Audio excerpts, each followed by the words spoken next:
Another possible solution is expanding telehealth therapy services. Telehealth allows students to speak with licensed therapists through video calls or online platforms. This can make mental health care more accessible, especially for students who live in rural areas or do not have transportation to in person appointments. Telehealth can also reduce wait times for therapy. However, this solution has limitations because it requires reliable internet access and may feel less personal than face to face therapy for some patients. A third possible solution is regulating social media platforms to reduce harmful content that may negatively affect teenagers' mental health. Social media can contribute to issues such as cyberbullying, unrealistic comparisons, and constant pressure to gain approval online. Some policymakers have proposed stronger regulations that would require platforms to protect young users and limit harmful algorithms. While this could reduce some negative effects of social media, it can also be difficult to enforce and may raise concerns about freedom of speech and government control of online platforms.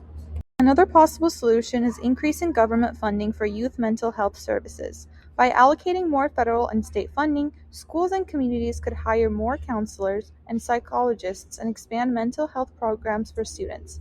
Additional funding could also support community clinics and telehealth services, making mental health care more accessible. However, this solution requires significant government spending and may depend on political priorities and budget decisions.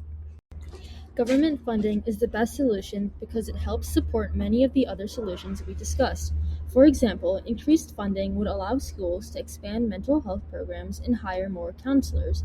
It can also help improve access to telehealth and community mental health services. Since one of the biggest problems is the lack of resources and trained professionals, increasing funding directly addresses the root cause of the issue. If the government does not take action to address the crisis, the consequences could be severe. Mental health problems among teenagers could continue to rise, leading to higher suicide rates and long term psychological struggles. Schools and healthcare systems may become overwhelmed as more young people require support. Addressing youth mental health now is essential to protecting the well being of the next generation and ensuring a healthy future for our society.